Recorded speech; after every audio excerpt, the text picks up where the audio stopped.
How are you going to miss the best thing that's ever happened to the economy? Yeah, God. I loved COVID so much. You have no fucking clue. I kind of have a clue. I didn't have a bad COVID. I loved it. It was so great.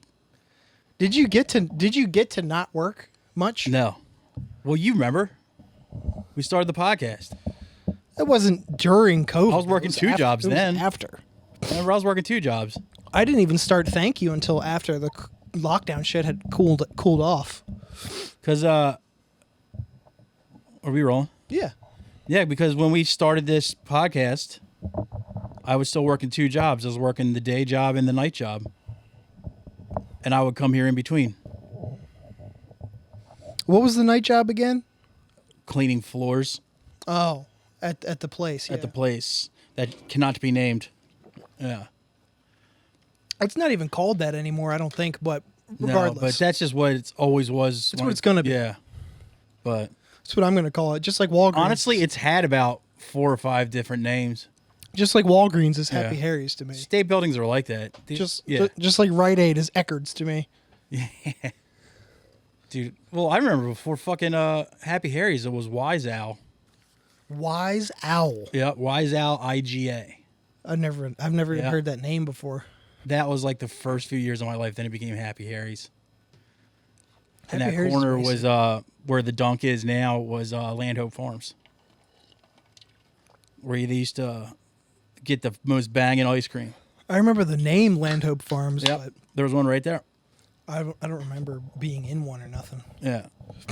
I think that place was gone when I was maybe 11, 12. Around there is when that place went. Damn, in the fucking 20s. The 1420s, yes. Knock, knock, knock. Yeah. You figure after 100 episodes, that joke would get old, but It still isn't. I still get old, though. Hey. He's God back. damn it. Yeah, He's 100 fucking back. 100 episodes, everybody. The Irrelevant Illiterate Podcast. As always, I'm your host, Dead Balls. That's And I'm- Oatmeal Tits. I'm a bad bitch. With us is this week we He's have the our boss, baby. this week we have our guest And stood up. nice, Stood up. fucking sweet. But we do have the dog Elliot. Stood up, dude. Classic us. I know. How fitting. It could not be more on the Fucking nose. over it. It could not be more on the nose. Come hey. here, Elliot the dog. Come here. Elliot. No, smell it. Someone's beckoning you, Bubba. Come sit in the Nostromo. Let's throw him. He said, Well, we have a recurring segment on here called Our Friends Do Cool Shit. Yeah. And I just want to let everybody know that at Helium Comedy Club on Saturday, September 14th, 10 p.m. this Saturday. This will be out before that, right? That will be this Saturday. This episode drops. Our good friend Sarah Bell is hosting Down and Dirty at Helium Comedy Club.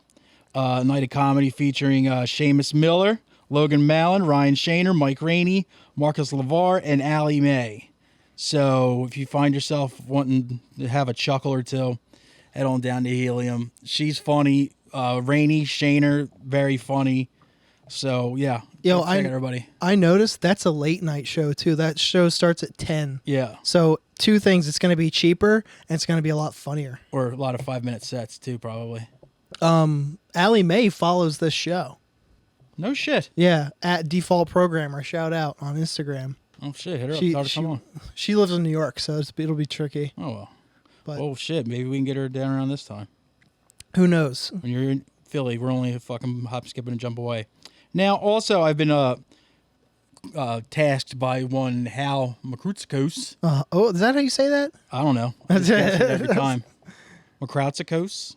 Sure. Hot Hal wants me to announce that Fucking sexy hell. these are the upcoming Death Sculpted production shows.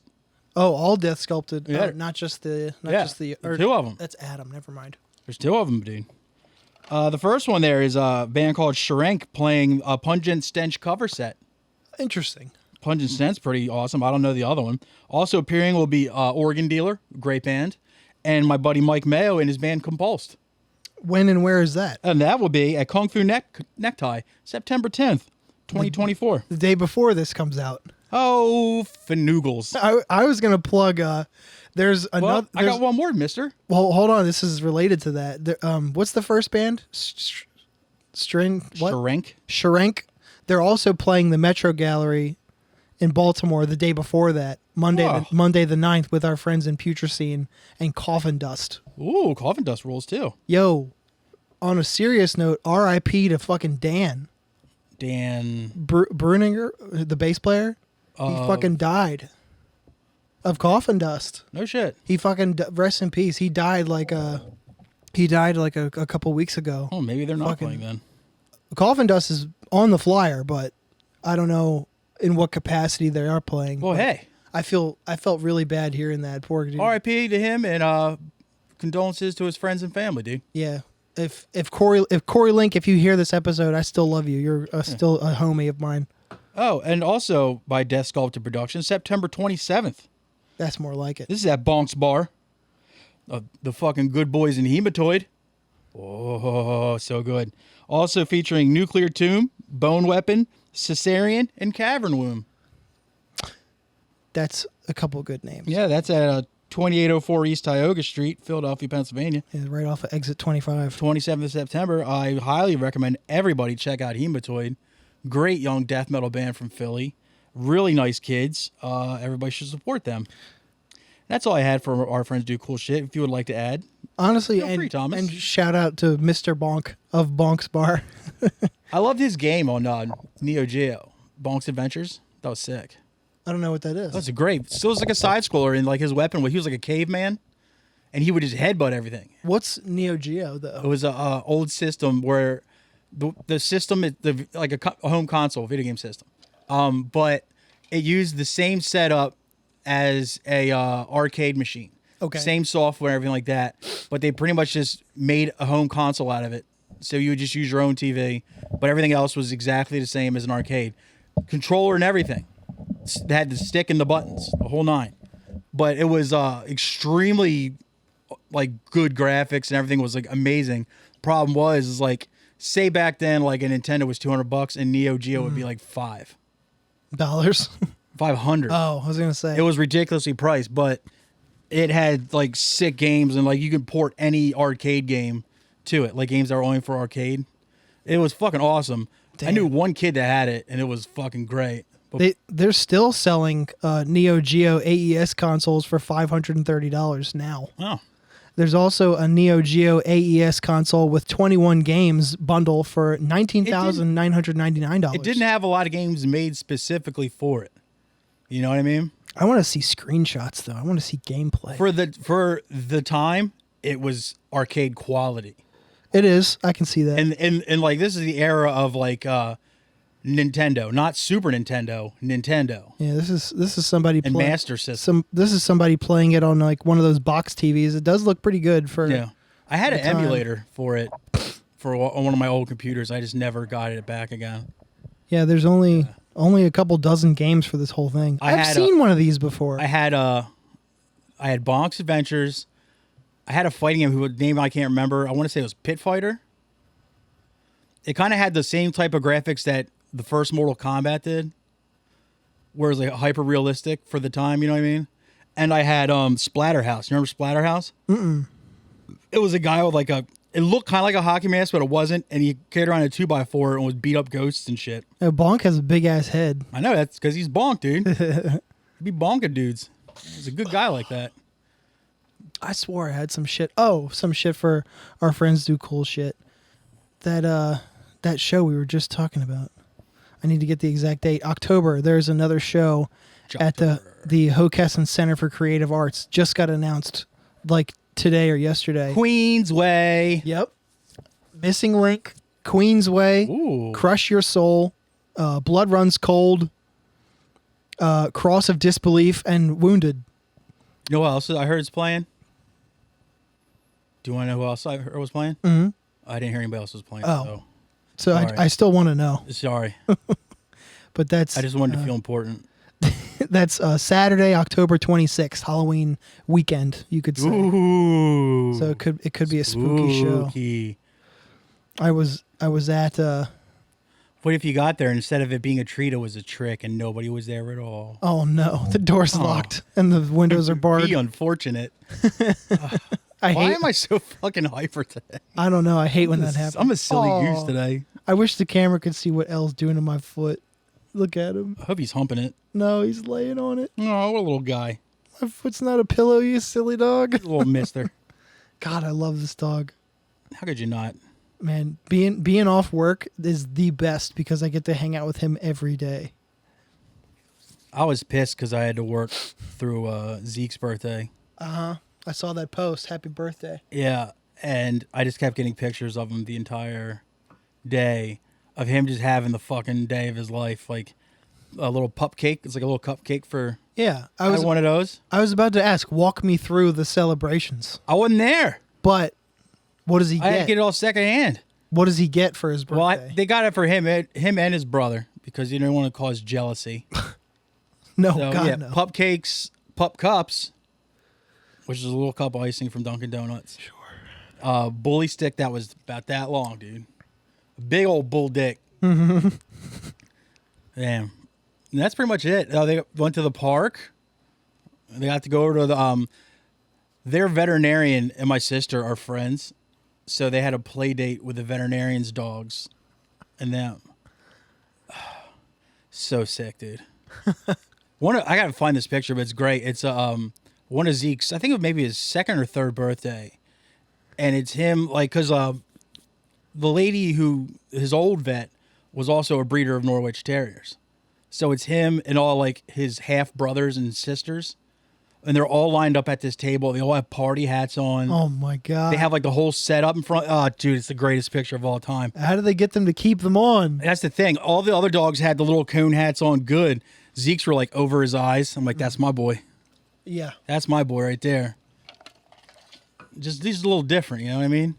I usually keep Elliot's birthday celebrations in-house because the last time... Well, I share custody with Allison, so... The last time I tried to take him out somewhere for a celebration and invite people, the host of the event space was like, he can't be in here. That dog's a... I was like, whoa! Which slur, the N or the F? Put your headphones on. You'd hear it. He called him a... I was like, what the fuck, dude?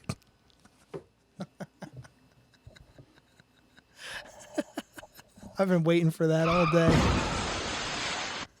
You fucking...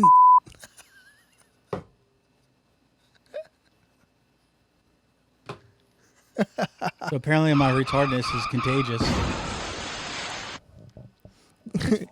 See what you get? It's today's one of those days where everything that could go wrong is going wrong. Everything's in a downward spiral. And eventually, like, you're just, like, so stressed and, like, just fucking worked up that eventually you get to the point where you're just completely dopey and silly. That's the best. It's the best. It's like I can't possibly be angrier. So it's like the polar shift of just going from angry to just straight up goofy. That's good. Yeah. And then I get home from work and no one wants to deal with goofiness. You should have your cans on anyway. I was born with these cans, buddy. You fucking... Jesus Christ, dude. I'm going to start, like, later in the pod, like, episodes from now, I'm going to start beeping people when they talk about random... Or, like we said, if they talk about sports. Like, yo, did you catch the game last night? Did you see... I'm gonna be like, yo, you can't say that. And I was just trying to talk about the... I mean, they're doing really good this year. It's like, Jesus Christ, man. all of us have to be like, what are you saying right now? The microphone is on. It's like I got like $500 on the... It's like, you shouldn't be betting on that, mister. But I... Oh, God. Oh, my God. It's 2024. The aptly timed beep is hilarious to me. Super Bowl's right around the corner, and... What? The halftime what? Stop. I have to put this out, you know? You know, the World Series, the Phillies are playing the Whoa! Mister. Whoa! They're called the Mets, mister. Good Lord. You can't just say that. You see, I've got the silly ha-has too. Yeah. I don't know what it is. You know, it's because I have to stay up late tonight. Oh, God. And I've been training myself I've been staying up as late as I can for nights. Is this your first time doing overnight? In a long time, yeah. But I feel as though I only have to do 2. I feel as though because I'm doing active stuff like on my feet, walking around, and it'll be cold at night, like it'll probably be easier to stay alert. Because when I worked at the co-op where Tingle works to this day, when they switched us to overnights without giving us much of an option to do otherwise, I was like, okay, well, I've never, ever done anything overnight in my life before, so I guess I'll just adjust on the fly. I was wrong. As someone who's worked numerous jobs where I had to do overnights, you never adapt to it. It just doesn't happen unless you go working all nights. All right. If you're just doing 2 a week, that is going to fuck up the rest of your week. Yeah. If you're like, you're just doing tonight and tomorrow. Correct. Thursday and Friday, you're going to be pretty much useless to the world. That's fine because we're going to be off on Friday, and this weekend, now that is past, is Labor Day weekend. Oh, So we're going to be off on Monday, too. shit. I think I might be too then. So I think it's aptly timed. You're welcome, by the way, for Labor Day, everybody. I love pulling that out. It's so stupid. It is dumb as hell. But because these fucking carpenters and bricklayers are taking forever, my foreman was like, we got to get this shit done in a timely fashion. So fuck it. We're just going to do it overnight because fuck second shift. Everybody says fuck second shift because and most of the guys have families and shit anyway, so they can't do that. So I guess I understand the logic. Plus we're going to be welding and using a deck saw, and like if people were underneath of us, we'd be throwing sparks all over the place, and they don't like sparks on their clothes. Where's the button? Right, which one? The new one. Okay. So what were you going to be doing? I'm going to Oh my God, how does that work? well, you and you God damn. isn't that Yeah. fun? It is. No, nights, like, are you friendly with the other guys you'll be working with? Yeah. I'm on a really good crew. You're going to be fine. You'll get really hyper the minute you get done in the morning. And you'll have, like, for some reason, you'll have this burst of energy where even though you're home from work, you'll still have, like, 5 or 6 hours before you're able to lay down and go to sleep. Yeah. And that's what's going to fuck you up. Well, I'll just use it to like vacuum or cook or something. Yeah. Because by the time I get back, everybody will be left for work too. I'll be by myself. The worst, though, is when we would have, because we used to do, when I was still working for BJ's, pause, I would have to do the overnight inventory, and I would make sure I was working the next day so I could just do back-to-back. Oh, so like a 16-hour shift? You definitely don't want to be off the next day because that you'll waste a day off by just sleeping. Yeah. So the best was just like work the overnight inventory, and then as soon as the inventory is done, you start work for the day. Maybe you can cut out an hour or so early, and then you'll get a second wind, be able to do a double shift, and then when you go home, you pretty much just make a meal, go to sleep, and then sleep till the next day. Because if you have the day off the next day, you just spend all of it sleeping, and you waste your one day off. Mm-hmm. It just sucks. I think I was able to do that when I worked at Whole Foods a million years ago. Every 3 months, there would be the big inventory of the whole store that everybody had to donate, like an employee or something for. Mostly it was grocery and freight people, but every department had one person. I was the one kitchen person who was like, I'll do it. Fuck it. Yeah. I never mind it. I didn't mind it at I was all. the only guy who used to night shifts. I had done them before, like plenty of other jobs. All I did were days because I worked on the salad bar. Yeah. And it was just fucking food Also, prep, chopping, cooking. I was a manager, so I had to. So I had fun because there were all these people from other departments I didn't get to interact with all the time. And all we were doing was scanning shit with a gun and counting it. That's all we did. And we were allowed to have one employee with us. a couple of times I was able to parlay that into, well, I'm already here. I'm just going to work my opening shift now. Yeah, that's what I'm talking about. Was just talking about. And I'd be off at 1 o'clock in the afternoon, which was the best shift of all time. And then what would you do? I would use, and then I Twice? most days. God, Jesus. You're insatiable. All right, it's enough of that. We got to stop doing that. Just for now. Yeah. But we were allowed to have one other employee with us, and then basically it would take quote unquote 8 hours.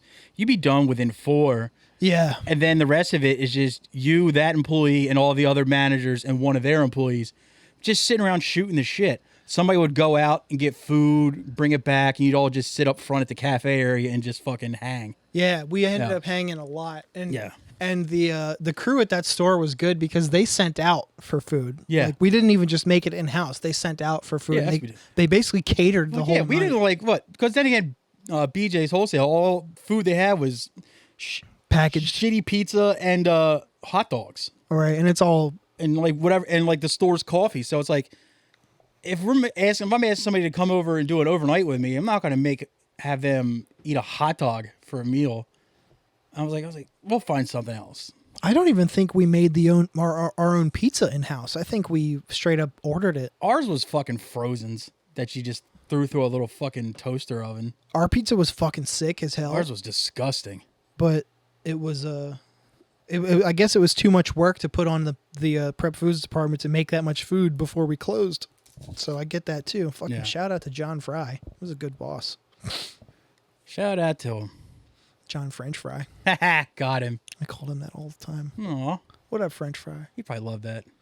He was all right. He was probably like, the guys at work, they call me John French Fry. He was an all right guy. Everybody's like, all right, Peepaw. I mean, I'd be a pretty happy guy too if I made over $100K a year managing a grocery store. Yeah. So I remember when I was like a little kid, like my mom used to always like, she's like, if you don't do well in school, you're gonna end up working at a grocery store. I think the most successful I've ever been in life was when I was working for grocery stores. Job, like somewhat stability, yeah, upward movement. Yeah, know? there was that. I mean, if you are not half a tard, you can really move up in those organizations and eventually get those manager positions that pay well. It's like I've sold this story many times before. The one kid that we used to think was legit retarded in our school. He started off pushing carts for Acme and retired at 44. I mean, that's sick. And also, we called him retarded, but when I graduated high school, he sat next to me. So, we still had the same degree. Mm-hmm. Retarded now. But, yeah. I'm not gonna hit it. Yeah. I don't give a shit. Damn, early. What? You're early. Got him. How's Skyrim treating you? I gotta be honest, I haven't picked it back up. I've just been playing Red Dead again. You idiot. Game is fun. Any game is fun to start from scratch when you know all the fun stuff to do. And there's like, there's basically a list of like little tasks that you have to do that's like days and days long if you sink into it. And I've had a week and a half off, so I've done nothing but that and like fuck around and do yard work here and there, which is nice. I'm on my fucking 700th playthrough of all of the Fallout games, so Yeah, so who are you to say? yeah. I should pick Skyrim back up though, because I'm about to get back to that point in the game where I have to progress through the story, and I'm like, I know this whole story front to back. It's the side, like any game. It's the side quests that are fun. So, and that's what Skyrim's all about. So I should really just You gotta get to know the people, branch, man. Get your quest on. just branch out. I can't wait till you start Fallout 4. Yeah, that'll be the day. We won't even have a podcast. Well, we will have a podcast, but it'll just be completely Fallout related. And the funny thing is I listen to a Bethesda video games, the company Bethesda who makes Fallout, Skyrim, and all those games. I listen to a podcast that's actually all Bethesda video game related stuff. What's it called? The Pip. It's called and then the other guy was like, No, it's called Pipcast 3000 Oh. because the thing you use is like your personal device and Fallout. It's called the Pip Boy, Oh. I guess I'll find out. the wrist thing. Have you ever heard of Wizard and the Bruiser? No. It's a video game nerd shit podcast. Oh, is it good? It is good. It used to be really fucking funny. I just kind of fell off of it because I don't listen to nerd culture shit. I tried to like get into because I love comics. I tried to get into like comic podcasts, but every single one I try to sit and listen to, the person has the worst voice ever, and that can take you out of anything. Yeah, it can. Yeah, same with video game style podcasts. Yeah. It's like they're gonna like You just listen to you don't autistic want to people. like be that like dude that generalizes like video game people that having that even like voice, right? But it's pretty spot on most of the time. It's like, God damn it. The reason I listen to that Pipcast one is because the dude has a lisp, like the gay guy lisp. So I'm like, oh God, at least he's not a nerd. Right? So at least He's up. yeah. So at least I can like, oh geez, at least he's not like, this guy talks like he might actually get butt and not just, have one of those like wrist protectors because he got carpal tunnel playing video games. And I was like, all right, this guy might have actually seen some sort of hole. So I can listen to this dude talk about the Elder Scrolls and I appreciate his perspective. yeah, exactly. Actually, As long as he's coming, I'll listen to what he has to say about video games. he has empty nuts. But it's funny because like the dude's also a streamer, and he does it with another streamer, and they don't call each other by their actual names.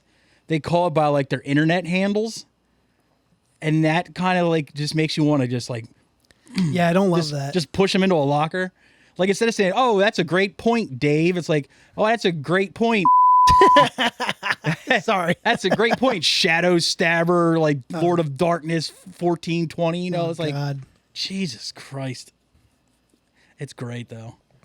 Hey, they're out there doing it, man. They're actually having a good time. So who gives a fuck? Hey, shout out to other podcasts and the gays. Oh, absolutely.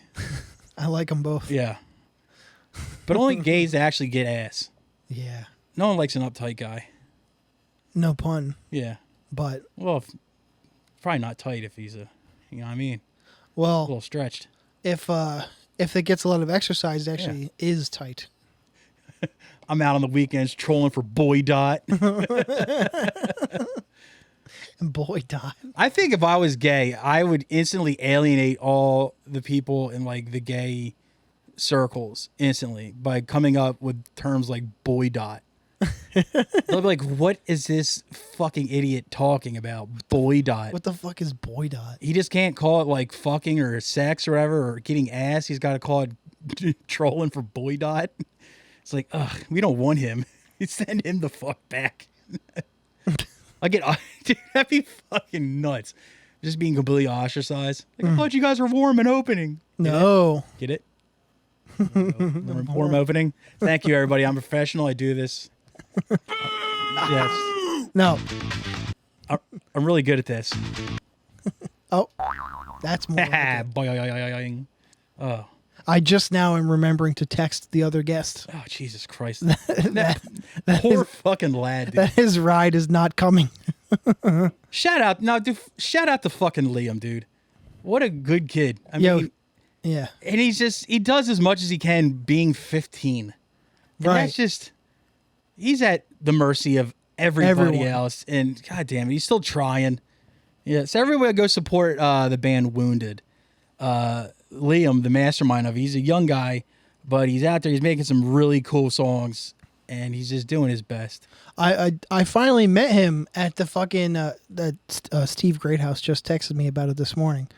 This show that Andrew actually booked in July was Fool's Game, Pain Clinic, Last Ride, and Shot Out Yeah. at this VFW I've never been to a show at before. Hook and Ladder No, Diamond State VFW. on Atterbury It, by Toys R Us used to be. no, on South DuPont Road in Newport. It's right down the street from Browntown. It's on Maryland Avenue. Oh, Yeah, a nice area. it wasn't that bad. Ah. But I met Liam at that show, and he was chill as fuck. Yeah. He's actually able to hold a conversation and be despite being a child. That's a rare fucking occurrence these days. I hate being that guy, but I mean, it young is. kids are, God, like just having a conversation with them is so difficult because they're just not used to it. And it's like, I don't know. I'm also extremely friendly in person, so it's hard for me not to like just chat people up, Especially children, right? especially children. I noticed she had a little rump on him. Okay. Like, shout out to my sister for raising my nieces right too, because She sure did. my Sorry. my older niece just turned 18 this month, and she's actually able to have a conversation with people and is outgoing enough to talk to people. And like, if someone gives her something, she'll pull on it and like ask questions. Yeah. But That means she was raised by people that actually cared to show her how to do that, yes, and not just sat her in the corner with here's a phone, here's a tablet, she's entertain yourself. she's a runoff of a couple of Gen Xers who were not total burnouts. Right. So shout out to them too. Yeah. Is this on still? No, I fucking turned it off. You're a wild boy. Damn, what was I thinking? I don't know. Do you have the thing? The news? Yes, I have a few things that I prepared for the show. It goes off on its own, by the way. I noticed that just It's now. haunted. That's why I turned it off. To keep the demons at bay? Mm-hmm. Yeah. It's understandable. I think in pairing with this episode, I think we're going to be dropping T-shirts. Mm-hmm. If you yeah, I'm gonna eat crow if it isn't up by now, but we'll be making a post too. We're dropping the first Ear and Ill shirts. Mm-hmm. In pair with this episode. Shout out to Murrow for giving us a design, and I think they're going to be printed. Shout out to Anthony Parlay for the hookup by Pink Bike Ralph. Yeah. He did great work on Parlay's shirts that I saw recently, like the Philly Fanatic Executioner shirt. Yeah. They fucking flew off the shelf, but they looked awesome. So I was like, fuck it, I want to go through that guy. We'll have his ats and stuff in the description to this episode. Yeah, I shot him a proposal this afternoon. Oh, So did he? we'll did get he back- accept? I hope so. I got down on one knee. Aw. But yeah, Ear and Ill shirts should be we'll be posting them every fucking where until they're all sold. So. Yes, and Mike Murrow is doing the design, so it will be drawn in olive oil. All in house. Yes. It's going to be a pre-order only, so no leftovers, and there's only going to be enough for who buys them. So Yeah. Boy. get them. They'll be up for a couple weeks. Yeah. But to get ready for today, I thought about bringing back some good old "Am I the Assholes?" because we haven't done any in a while. Am I the boy dot? What is a boy dot? It's a butthole. Okay. It's your stink dot. Now I get it. Yeah. Your crinkle. I don't hate that. I don't either. That's why I kept saying it over and over again, hoping it would stick. That No pun. no pause. No stick. Pause. No stink. Yeah, they do be stinking. Am I the asshole for telling my wife she has to work more? Now, the Redditors deemed this guy the asshole, and we'll see why. Am I the asshole for telling my wife she can't be a stay-at-home mom or just work part-time in order for us to not move in with her parents because we can't afford a mortgage and our standard cost of living? I'm working 40 hours. There are no commas, no punctuation, no periods in this entire thing. I should have read it like a run-on sentence. I'm working 40 hours a week plus overtime when I can while going to night school. She says she doesn't want to work because she doesn't want someone else to watch our child and that she wants to be with him. If this is where she wants to hold strong, I'm contemplating divorce. Am I the asshole? P.S. My son is 3 months old and her parents are retired and her mother has offered to watch him while we're at work. 3 months old. So that kid is fresh out. I think the mom should watch for at least till the kid's about 5.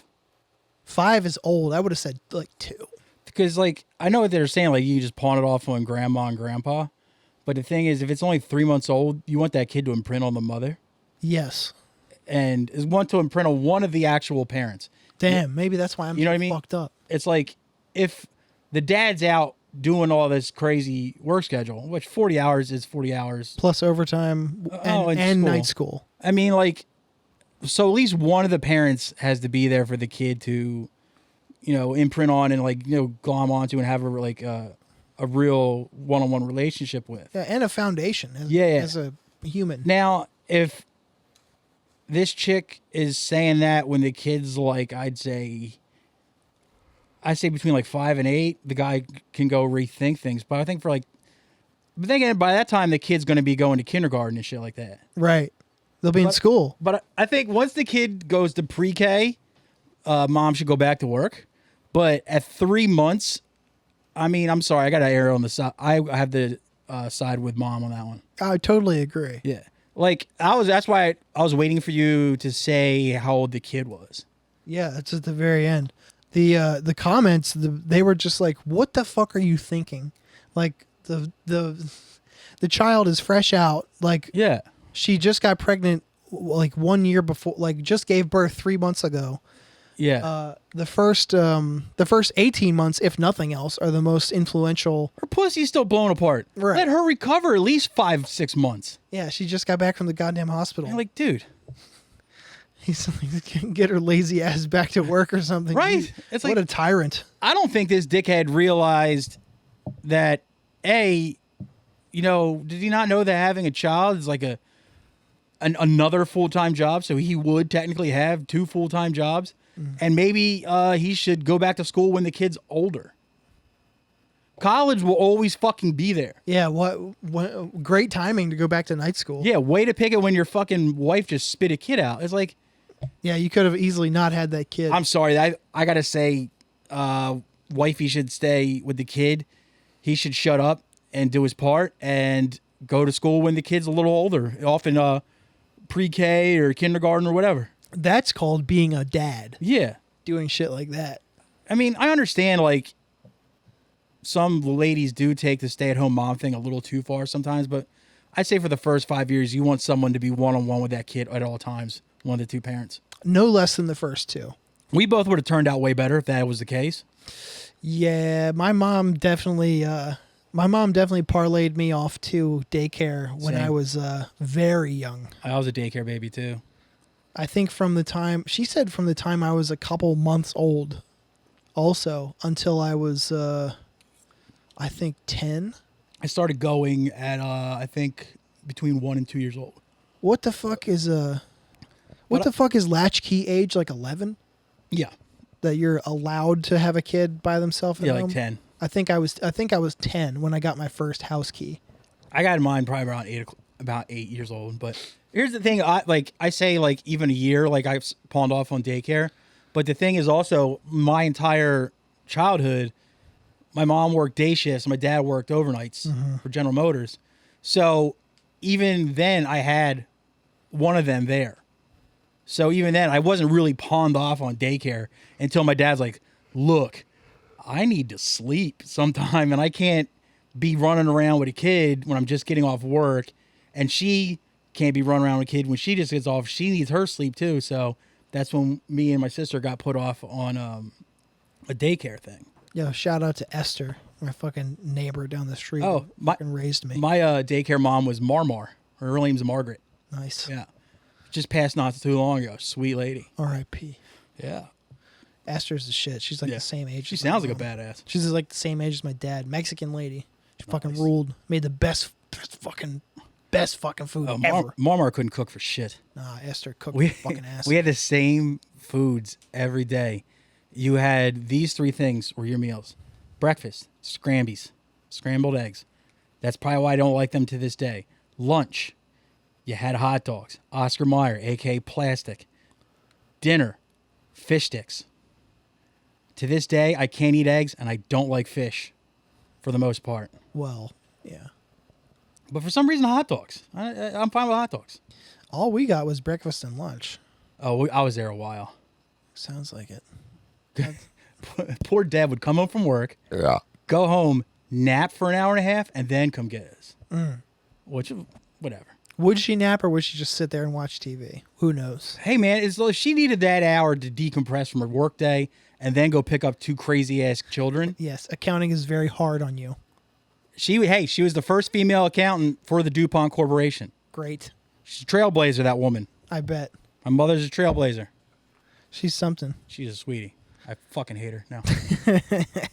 Speaking of moms, am I the asshole for making my son, 16, pay for his own room? Yeah. We'll get to it, the details. I'm a single mom of 5. 16, 14, 10, 9, and 7, renting a 3-bedroom house. Boy. Up until 2 months ago, the 2 oldest boys shared a room and the 3 youngest shared, and I had the smallest room.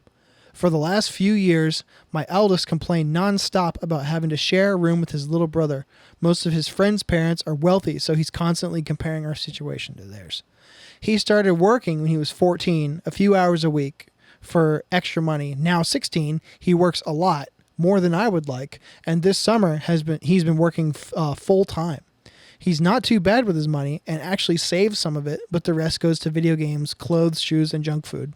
2 months ago, my son and I were discussing his distaste for sharing a room with his brother, and he said he'd drop out of school now if it meant he could move into his own space. I told him I had looked at 4-bedroom rentals in our area, but they were just too expensive. He asked if he could pay the difference if we did move.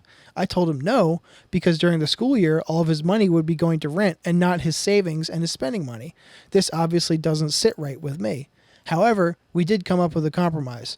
For $50 a month, he could have my bedroom, and my 10-year-old could move in with the 14-year-old, and I would sleep in the living room. Our couch is already a pull-out. This was 2 months ago, and we already made the switch, and everybody is happy with the new setup. All the money my son is paying me is going straight into my Christmas savings, and then after Christmas will go into summer trip savings. I recently told some of my friends what I was doing, and they're against it. They think I'm wrong for taking any amount of money from my kids, and a couple of them said I should have just given him the room without making him pay for it. They make some points, and I totally don't disagree, and it makes me feel like an asshole. My 14-year-old son is also unhappy about the arrangement. He said he thinks it's unfair his older brother is getting his own room and that the middle brother should have stayed in the old room. I can see how he feels that it's unfair that the older brother has a chance to pay for his own room when he or the other kids don't have the same opportunity. It seems bad to renege with my oldest now, but I'm not sure how I made a mistake agreeing to this. Am I the asshole? I gotta say no. I mean, if she's choosing to sleep in the living room so the kid can have a bigger room that he's paying for when really he's just putting money into the family savings, according to her, I don't think it's that bad. I don't think she should take money from him. I think she should just suck it up and, have the cut costs elsewhere. Because here's the thing, like, once he's 18, this kid is like saving up, like she working hard and saving up all that. He might be out the fucking door. So 2 more years, suck it up, and then restructure when he hits 18, and just tell the other ones, like, look, I get it, this sucks, but check it, he's going to be 18 soon, and things are going to change, and then you'll move in and get your own room. Yeah, you'll be 16, Yeah. You'll be 12 or whatever. I mean, I don't think it's that bad. but also it's like, I understand that like the money's got to come from somewhere, but how much is she really getting off this kid? $50 a month is not much. Yeah, so it's like, you can't sell some shit. It's like you can't soldier that up for like 2 more years. I don't know. I don't think I understand a kid wanting his own, but honestly, like, I get it. Like, he's fucking a teenager. He's getting boners and shit. Yeah, he doesn't hell want to. yeah, He doesn't want to fucking share a room. I get that. But also, same with that 14-year-old.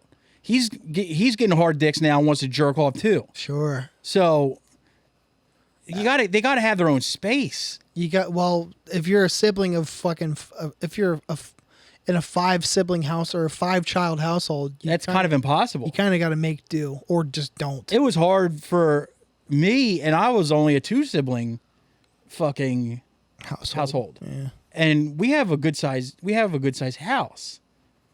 But still, it's like, sorry, kid, that's just the fucking cards you're dealt. And I understand her, like, I think she said, look, I appreciate the gesture, but I'm not going to take money from you when you could be saving for getting your own place when you're 18, or maybe using that money to go to school, like college or whatever, once you're out of high school and shit. I think she should just let the kids save as much as possible. If he is actually saving anything. Because as a kid who had to put money towards the household when I was working, when I was like 13, that shit sucked. You would like be coming home from school and going and working a job, like a real job, and have nothing to show for it. Nothing. You're still struggling to have enough money to maybe go out on the weekend if you're lucky, and that sucks. Like, you get robbed of it. Like, I know life's not all, peaches, but you want to have some kind of childhood.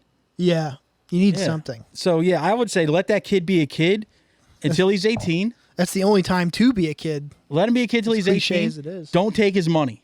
As much as it may help, don't take his money. When he's 18, if he's saving like he should, make sure he's saving. And then say, all right, once he's 18, you can start taking money from him, because then he is an adult. And if you're an adult in that house, you should be putting in.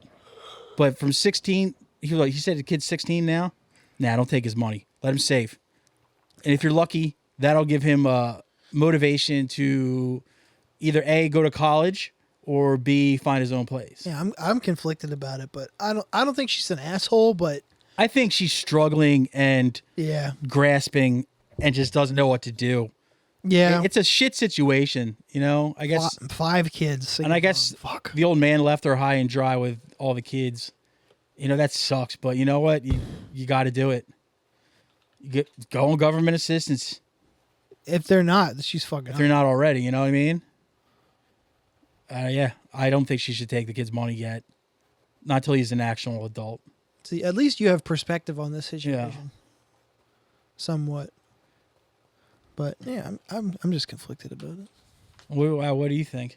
I don't think she's an asshole, but I don't think she's an asshole. I don't know about she shouldn't take all of his money. No. Some money is probably okay, only if she is doing what she says she's doing, and that's socking it away for the whole family. Yeah. Like the other kids' Christmas or vacation or whatever with the family.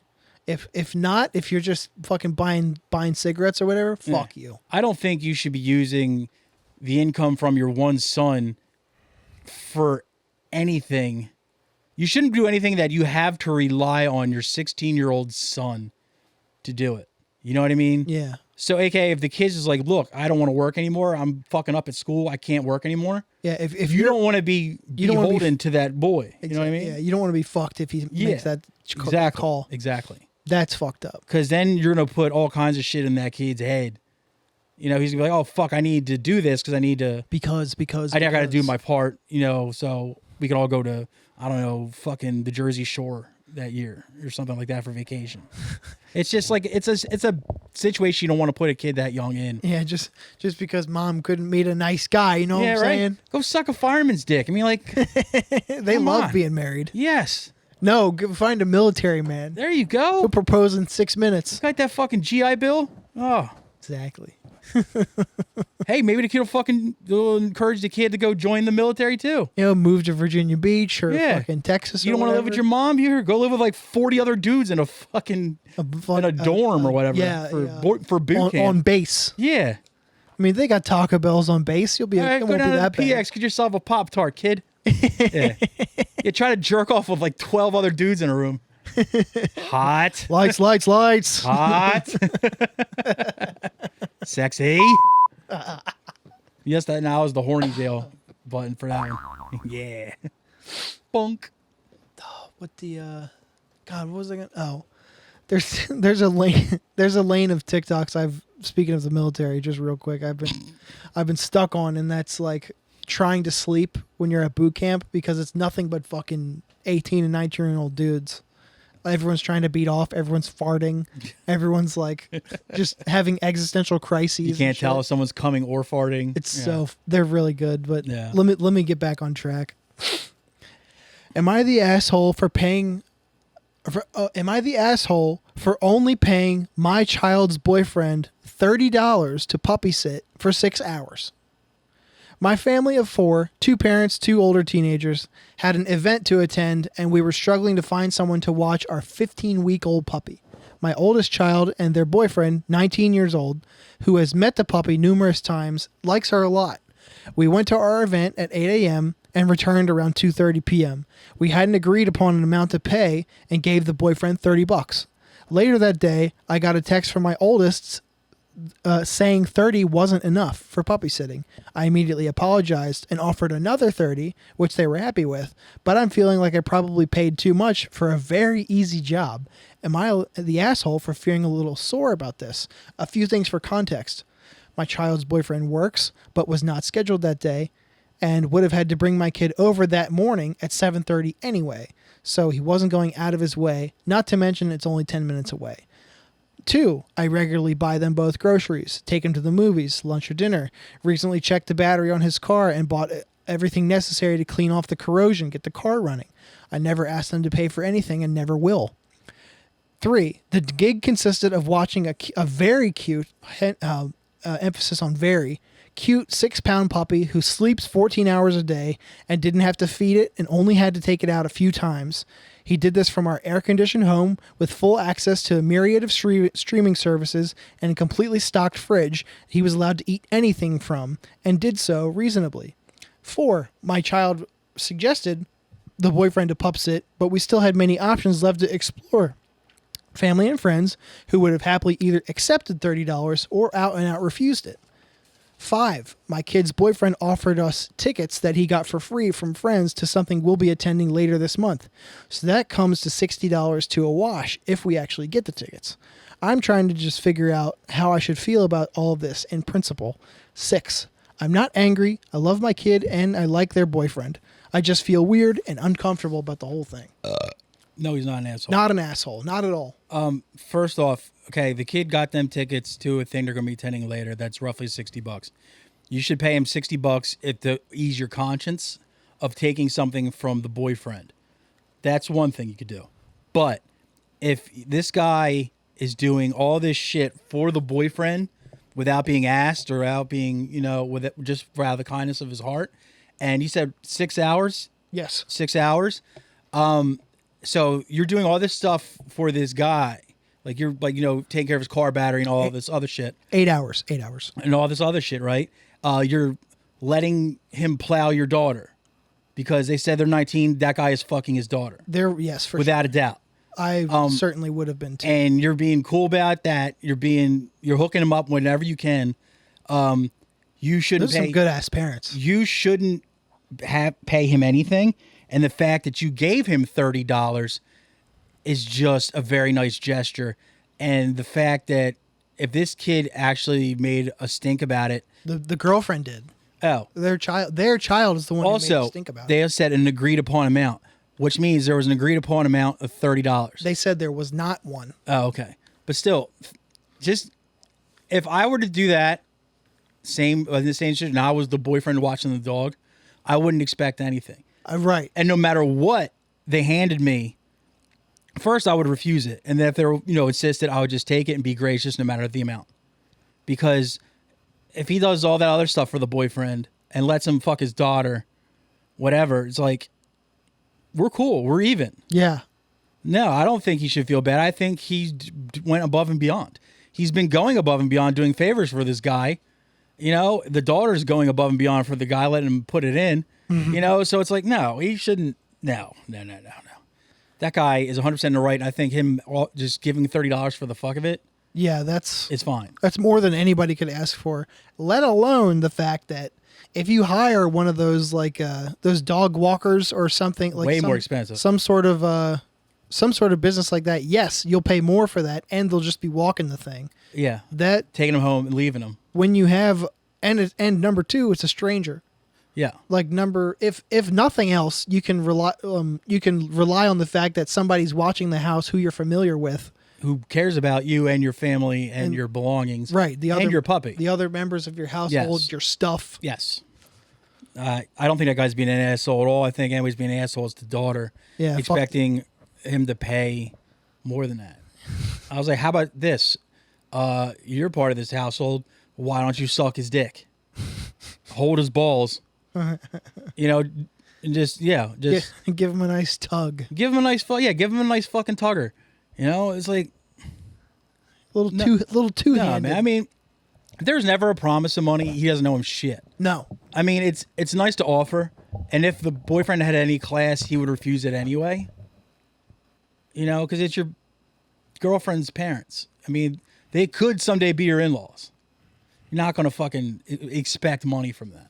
No. Yeah, it's just a fucking dick move. It's just out and out. It's not a good move. It's weird. Yeah, no, that guy's 100% fine. Yeah, I agree. Yeah. Also, the dog lover in me is saying you shouldn't be leaving your dog alone at that young. 6 weeks is fucking young. Yeah, dude. But Because they can only really come home with you after 4 weeks. I was just talking about this with Kels like a couple of days ago when Elliot was really, really young, not 6 weeks, but October. He was about 5 months old, about to be, and me and my band I was in at the time had a trip planned just for fun to go to Florida. I couldn't bring him because it was just us. 5 people driving in 2 cars and staying at an Airbnb. Nobody was bringing their dogs, so I left him with a very trusted friend, and he did great. But I was still conflicted about it because he was so young. Yeah. But the person I left him with is a dog trainer, so I was like, if anybody's going to take great care of him, it's going to be her. Well, good friend of the show, Matt Bennett, my best buddy.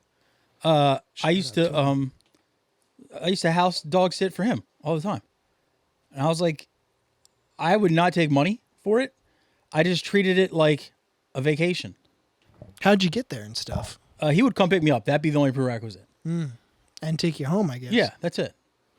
And he would actually offer to go to the grocery store and get stuff I wanted from the grocery store. I was like, I'll bring my own shit most of the time. How long is a prospective gig? Like 3 days. Oh, that's fucking sick. I would do that too. So I was just happy to have a place to myself.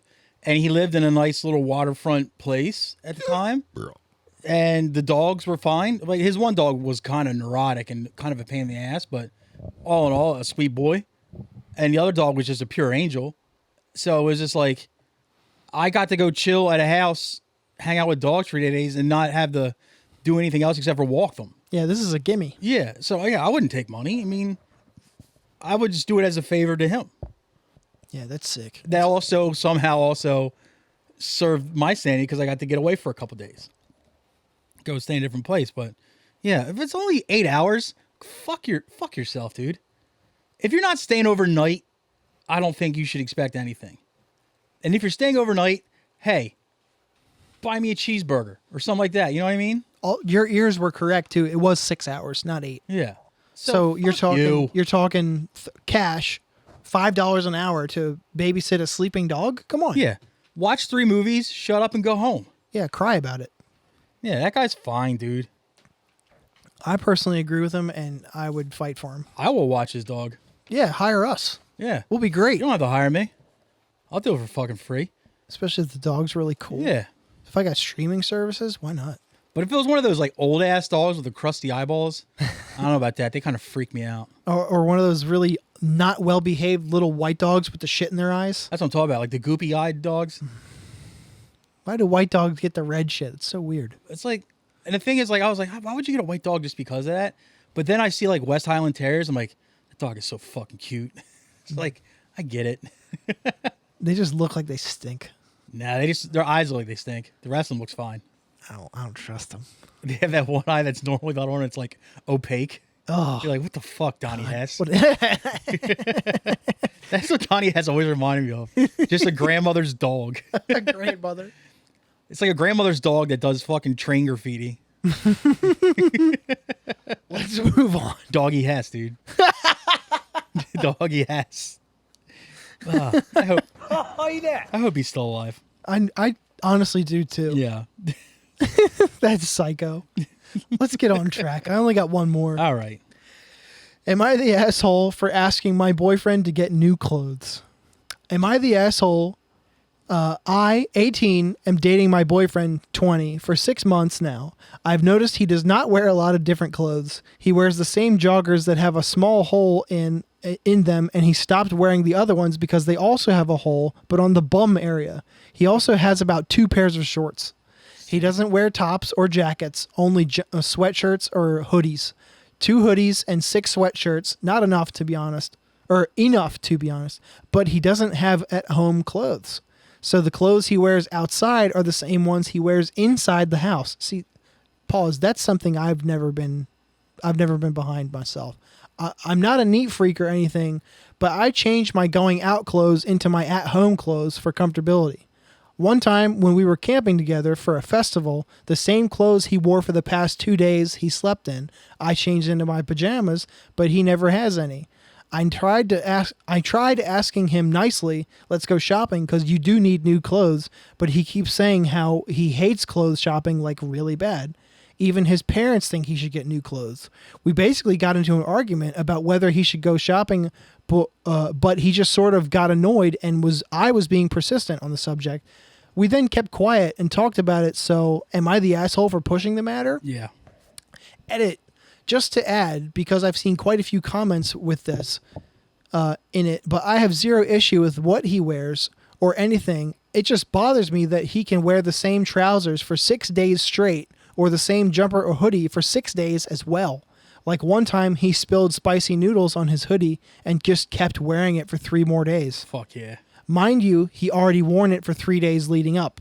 Although he has other sweatshirts, if he had other options, he'll feel better about changing his clothes more often. But I'll definitely take the advice with online shopping for him. I don't think so. I don't think asshole right here. Yes and no. You're politely saying, hey, you're being kind of gross. What she should honestly do. It's hygiene, really. What she should honestly do is go out and get him clothes anyway. But what she wants to do, what I recommend she should do, is get him 2 or 3 things that she would like him to wear.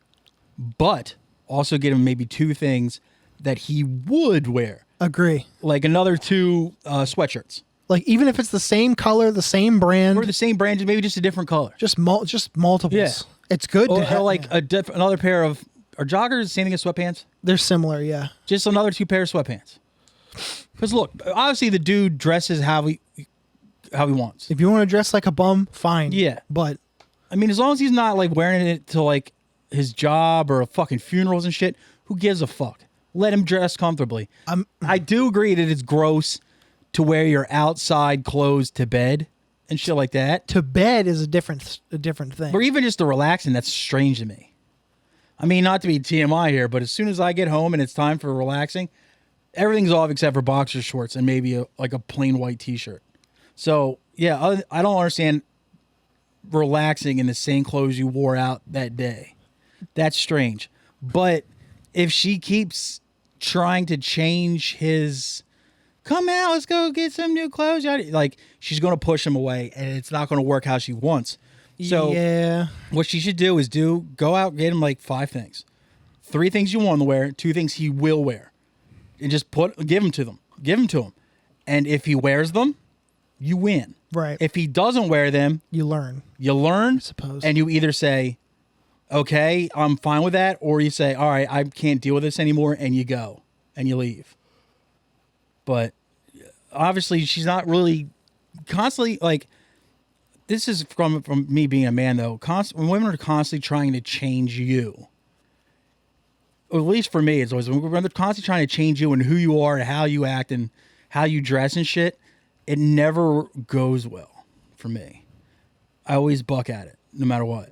I need to talk about the clothes stuff too first, though. Like, I don't necessarily disagree with not relaxing in the clothes that you've worn all day. That's a different story. Yeah. But I don't, like, when I get dressed at the beginning of the day, unless I'm going like to work, my like labor job, Yeah. I'll put on an outfit, and then I'll wear it for the day, and then at the end of the day, It's off. I take it off, and I'll put on, like At home clothes. cotton shorts and whatever the fuck. Yeah, some sweatpants and like a t-shirt. I typically, like 90% of the time, no matter what the temperature is, I'll wear shorts at home just for comfort. But if it depends on the day I'm having. Like if I'm doing a couple things, like I'll wear a pair of shorts, and then like if I'm wearing a clean pair of shorts at the beginning of the day, but if I know like we're going out to eat or something, I'm changing. Yeah. Like I'll put pants on.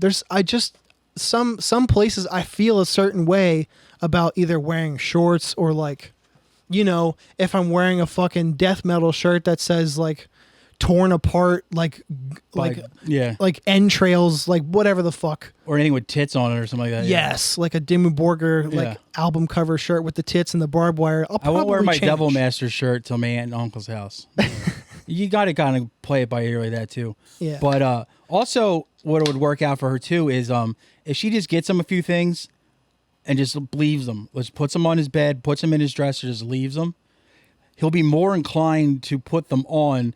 Because because he says he hates clothes shopping, doesn't like that stuff. So if you take the shopping out of it completely, right, that's a good step. And also, like, he'll be going through his drawers when he goes to change his clothes and like, well, she did give me that brand new, yellow hoodie or whatever. Whoever, yeah. Why not? It's right there. I just got to put it on. He'll be more inclined to do it. I suppose because it was omitted, I don't think that this also translates to underwear. Because you can't wear underwear for that long. Also, let me ask you this: like, if it's something like not your work clothes, but like say you wear a pair of shorts when you come home, do you don't wash them every time you wear them? I certainly don't. No. Jeans? No. Dude, jeans? Any kind of denim, I probably will go a month without washing those easily. And I'm talking about after wearing them in venues and everything. It depends on how fucked up they get.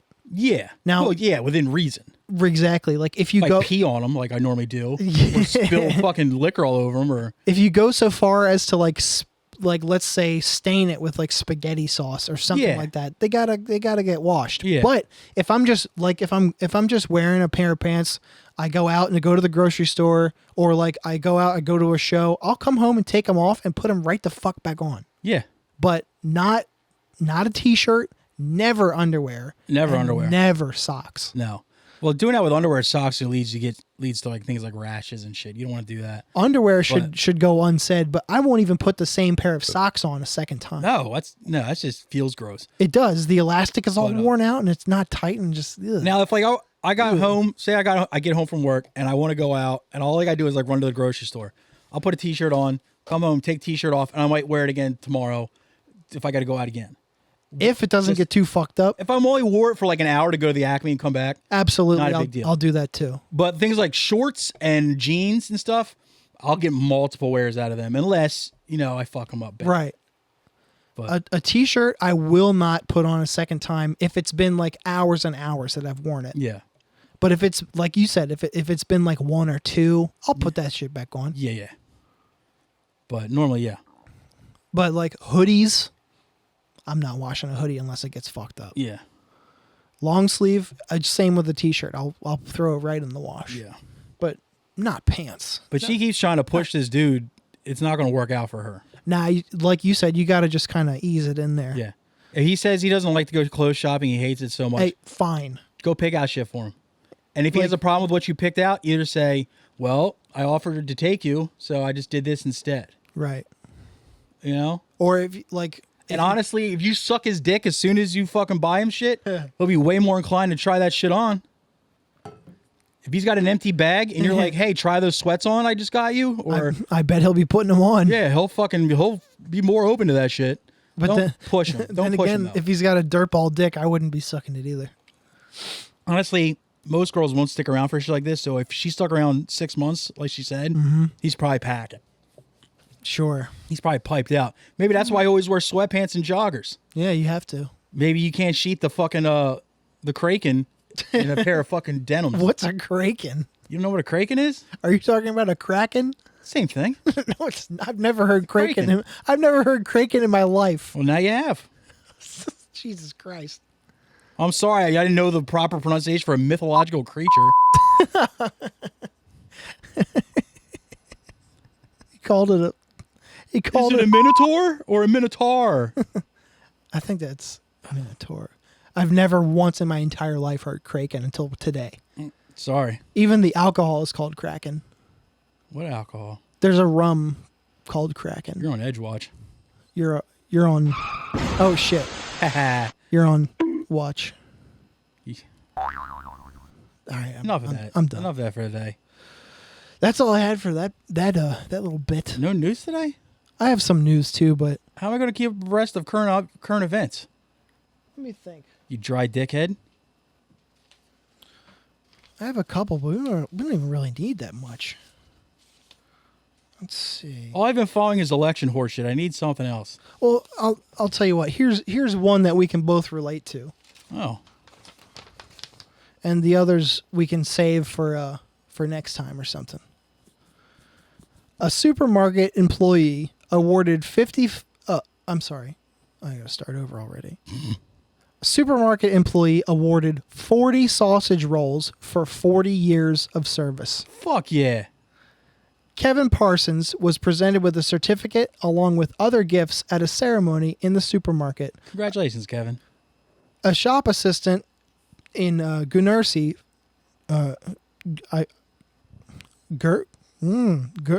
Do your best, dude. Kraken. Guernsey.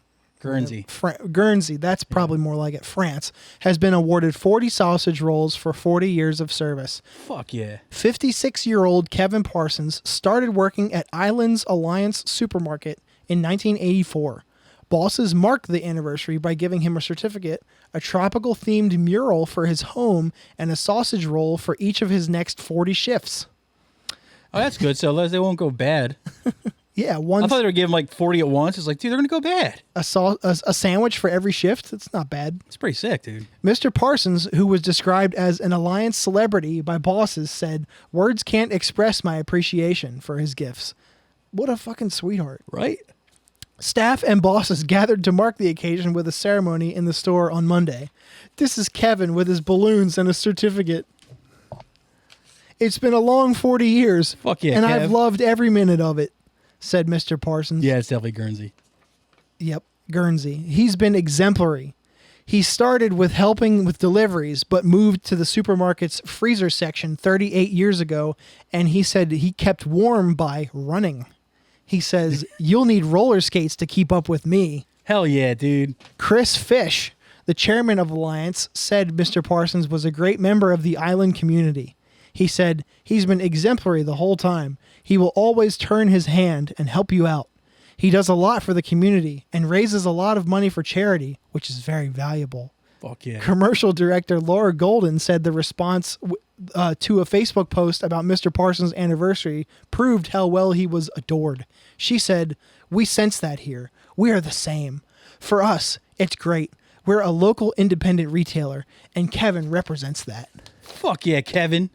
Now, I am not one to turn my nose up at 40 sandwiches for 40 shifts. Fuck yeah. That's a pretty nice little token. However, That's going to kill him. That's not good for you. there is that. But you know what would be even better What? of a thank you for all that service? A raise. Just throwing that out there. Well, A couple more dollars wouldn't hurt. I don't know how it goes across the pond, but most supermarkets you get raises every so often, regardless. Annually? Yeah, That's true. I wonder what their how their it pay works. is structured. That's how it works here. In a I lot don't of know stores, yeah, it's the industry I don't know standard. what's popping over in France, but Damn, I don't even know if their labor is localized I don't. or organized in Europe. Here you can be inept as fuck, and as long as you can just hang on to your job for a long time, you'll get like. You get mad raises. I mean, you're only going to get like a dime at a time, but you do get raises. You're not making the same $2 you started at in 1984.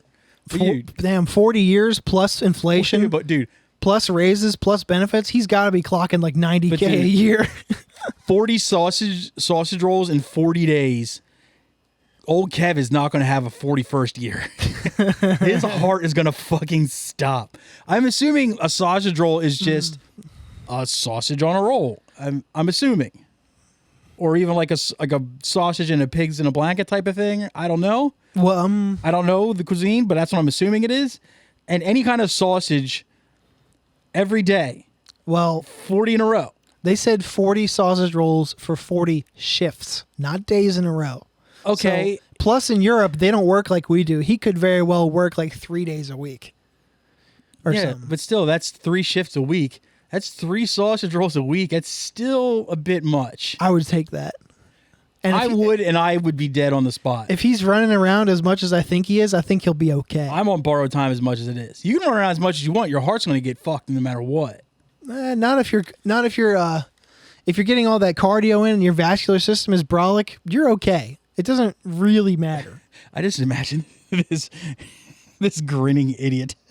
And also, just hauling ass from the freezer to the shelf, to the freezer to the shelf, just not even like going 5 feet, but still having to break into a full run. Just like, gonna get my sausage roll.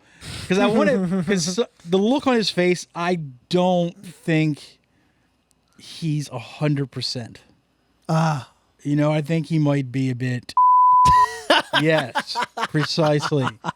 And yeah, 40 sausage rolls is a lot.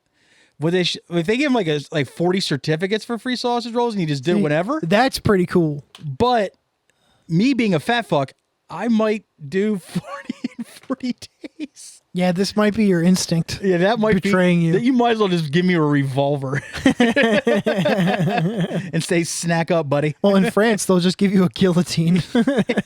Oh, self-guillotine would be so sick. Oh. I was always thinking about that. I wonder if I ever do kill myself in 3 years from now, I want to bring back some kind of medieval way of doing it. You should quarter yourself. Draw a quarter myself. Yes. So I got to find 4 horses. You got to face them all different directions. Find somebody that can tie the ropes for me because I can't do it myself. No. I'm not very good at knots, even though I was a Boy Scout. I can tie a knot. Yeah. Well, would you? I can give you a couple clove hitches on your arms and legs. Sure. That would get the job done, you think? Or a bowling knot. That'll get you. I don't want like one of those ones that'll just slip out. I can't have that. You want a nice tight double hitch. Because then I'll just have a really weird rope burn for the rest of my life, and you know I'll still be alive and just like, hey, mister, what's that weird scar on your wrists? Well, I wanted to draw and quarter myself, but the thing is, I enlisted the help of an idiot. Hey, mister, what's that mean? It means I'm very unhappy. But yeah, I would like go purchase my own Iron Maiden, just jump in it and slam the door shut on myself. That's fun stuff like that. Or one of those like triangle things where you just sit on it and put weights on your ankles. I hate that one. Yeah. That'd just be fun to do to your loved ones. Oh, what a mess. Just like find a way to like, oh, come check on me in like 2 days, and I'll just see like 2 halves of a fat man on either side of this Sibian. I don't even know how heavy of a weight you would need. Damn. And that would have to be a But sharp... then again, maybe my natural weight would just do it for me. That's what I'm saying. It'd have to be a fucking sharp-ass pyramid. My fat-ass thighs would just fucking do it themselves. My fat thighs, for once, they speak for the first time. Like, they're like, hey, don't worry about those weights, man. We got this. We can do this. No. Hey, we got it. We can keep this in-house, all right? You don't need to outsource. We're perfectly capable. You've been rubbing us against each other for a long time. We're ready to cash out. Damn, that would be a awful way to go. The last thing they ever do is chafe one more time. Got that nice little Swedish fish mark in between my thighs again. Suicide. Yo, anti-shout out to chafing. The fucking worst thing. Anybody listening to this, if I could give you any piece of advice, it's don't get fat. No, not good. It may look like a lot of fun, but it's not. It is fucking terrible, and I really wish somebody would have told me when I was younger, hey, cut it out or you're going to be in a lot of physical pain in your 30s and 40s. Oh, boy. So everybody take pills. Thin out. Oh, boy. I got the long leg boxers on today, waiting for... I got to get a pair of some of those. They're awesome. It changed everything for me. I just blow out the fucking elastic on boxers so fucking, not like the one on the waist one, but the leg ones. I always just blow that elastic out so bad because I got fat fucking thighs. I don't know. Maybe the and one 3X ones at Walmart might do you some good. I was thinking just buttering up the inside of my thighs Get some of that Chub Rub fucking topical shit. or Crisco. Shit rules. Get some Crisco. Then it would smell too good. Eh, You get all hungry and stuff. somebody else's problem. Somebody making pancakes? No. Maybe. The dude I work for, he's a Gold Bond guy, you know, the powder, just like me. But he's like, yeah, man, sweating your ass off all day. You get home, you take your underwear off, and it looks like you got pancake batter in them. Oh, like, man. yes, dude. I can't even begin to imagine what that smells like. Doesn't smell like anything because you had Gold Bond on all day. So it just smells like because I see. it just smells like baby powder. But the thing is, you're still sweating. It just clumps up the Gold Bond, and that's all it does. And so you just got like these clumps of like just powder. Isn't he hungry? I still sing that all the fucking time. Isn't he? I don't know if I brought up here on Patreon the I killed myself apple juice thing from the Blink-182 song. Yeah. That was the Patreon that comes out last week. Yeah, I still talk about that. I still sing it to myself constantly. Killed myself. Apple juice. And another one is that I've been singing to myself is when I watch a lot of shit on YouTube. I always get this one commercial for this thing called Musician. It's like learn how to play guitar by following along things, right? And in the commercials, it's just some random kid and James Hetfield, right? I somehow I knew it was going to be Metallica related. And they start playing the beginning of the Enter Sandman song. Yeah. And so I've been singing Metallica, Metallica, Metallica, Metallica. I'm never going to hear it another way. Yeah, now. and like I've been singing it like constantly. And the thing is, like, as soon as it like will go out of my head, I'll be watching a video and that commercial will pop up again. I'm like, fuck, there it is again. It's just back around. That's the thing about these YouTube ads. Yeah. You'll get the same one a couple God damn it. times in a however many hour podcast or whatever episode Yeah. you're watching. I guess because I listen to music on YouTube is the reason I get that. I'm thinking. I cannot listen to music on YouTube. Everything else I get is Liberty Mutual ads. Shout out to Limu, Emu, and Doug, dude. Doug sucks. They should just have the emu and that's He's it. a good dude. That Emu. The emu is cool. He's a chill ass dude. I don't fuck with like Doug it. though. Why? Oh, it's a weird mustache. And I think you're jealous. You don't know stupid why? hair. He gets 'Cause to Doug- chill. He gets to chill with an emu. All fucking day. Yeah. It's fucking sick. Drive a convertible and That's shit. fucking sick, dude. I get Verbo commercials a lot. I don't know what that is. It's like a Wait, is that like a language thing? no, it's just another Airbnb model. Oh, okay. Like a fucking gig economy in your fucking house. Huh. Like as opposed to a hotel. Anyway, What's next? that's all I really got, honestly. Solo app. We're about an hour and a half by now. You want to do homework? Yeah, we might as well round it out. All right. Won't Yeah. bore the listener with a Talked about Metallica. Damn, that's good. Metallica. And if you want to hear the I Killed Myself Apple Juice song, patreon.com/IRRANDILL. $3 a month gets you an extra episode a week It's right here above my giant water bottle. that you never put in. Yes, I do. Watch it again. That's $3 a month gets you an extra episode a week. A free case of Rap Snacks from Mike Murrow, and that is not a bit. We actually send you a free case of Rap Snacks. I mean, just like Gibbsy said, who was just on here 2 weeks ago. Yeah. It was at the end of the episode, but he confirmed it does happen. Which ones did he like? Boosie. Yeah. Old Boosie Badass. Mm-hmm. Boosie Badass would never steer you wrong on a snack. The Boosie, I don't remember what his flavor is, but I do. Everybody says the Cardi B's are overrated. So Yeah. I think it was like a barbecue hot chip or whatever the fuck, I forget. So barbecue hot chips are fucking banging. I forget. Dip them in a little bit of blue cheese, dude. Fuck yeah, let's go. But you get a free case of Rap Snacks. We also put up other fun shit up on there, like the Is It Euro listening parties. Drunken Guess Who was up there, but also Drunken Guess Who, we just put it out for free on YouTube. Go check it out there. That was a lot of fun. Yeah, Coming up next. if you're listening to this, that means you saw it. Yeah. Also, we will be doing Are You Smarter Than a Dildo soon, which will be the dildo recital playing a game of Trivial Pursuit. And we'll see which one of us public school sweethearts is. Wait, I don't think all of us were public school. I think Larry was a Catholic school boy. He went to Sally's, Yeah. which is private school, if nothing else. Yeah. So, anyway, you get to see a bunch of idiots try to see which one of us is smarter by playing Trivial Pursuit. That's coming eventually. And maybe Larry will actually show up this time. Yeah, that'd be nice, wouldn't it? Yeah. Fucking dirtbag. Yeah. But every week, Tom and I assign each other a piece of comedy and a piece of music to report back on the following week. We also have our illustrious guest chime in as well. And last week, we had on Mr. John Wren of the band Selfish Lover and Guitar Picks and Horror Flicks and Guitar Picks. I forget which word. Horror Flicks and Guitar Picks. Podcast, which everybody should check out. Tim is a very nice guy. And Alex Gibbs from New Jersey's Morbid Cross, who you should go support too. Great bunch of guys. Who would you like to start with, Thomas? I'll start alphabetical and say Alex. Yeah. All right. You want to start off? Yeah, let's see. I forgot to pull it up. I'm an idiot.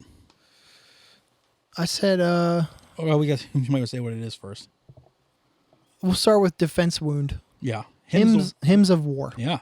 I said, damn, intro going hard to hell. I found myself tapping my fingers like multiple times while listening to this, and it definitely kept going hard. Dynamics. It flew right by, but it wasn't like too fast. It wasn't boring at all. Like everything moved. All the songs sounded like different songs. I'll probably listen to it again, and I wouldn't skip a song if it came on. I'd likely pay to go see him live. And it sounds like war metal, but written with a hardcore brain. I said 8.5 Yeah. out of 10. Defense Wound, Hymns of War. If old and new school death metal kissed while playing Warhammer in a damp basement. I was eating beef jerky while I listened to this, and it felt like a pairing of the right wine with a meal. I must track down more from this band. I gave it a 9 out of 10. Yeah, it's like solid. all the good genres of metal smushed together, but it made sense and it worked. You know, like it wasn't like it was old school, new school, war metal, death metal, and shit like that. Like all put together, but put together really well. And just finally, didn't really see a hardcore influence to it, but I felt the songs were kind of truncated. It wasn't nothing was very long. yeah, I just think it's because they weren't fucking, up their own asses. I think they didn't realize, go in there, kill it, and get the fuck out. Yeah. I enjoyed that quite a bit. That's my favorite model of music. Yeah. Most should follow that. Agree. The punk school. Yeah. Up the punks, dude. The Verve. He also gave us The Verve, A Storm in Heaven. I'll start with this one. Yeah, go for it. What? It's hard to be dreamy and sensitive with that accent, but I'd still hold these dudes' hands. What's that then? 8 out of 10. Yo, so true. I said this record is some chillin' ass vibes. I was listening to it in the grocery store and I was walking around and I was all like, whoa. It even has a horn section a couple times. Inside each of us, there are two wolves. One of them is vibing and one of them is chillin'.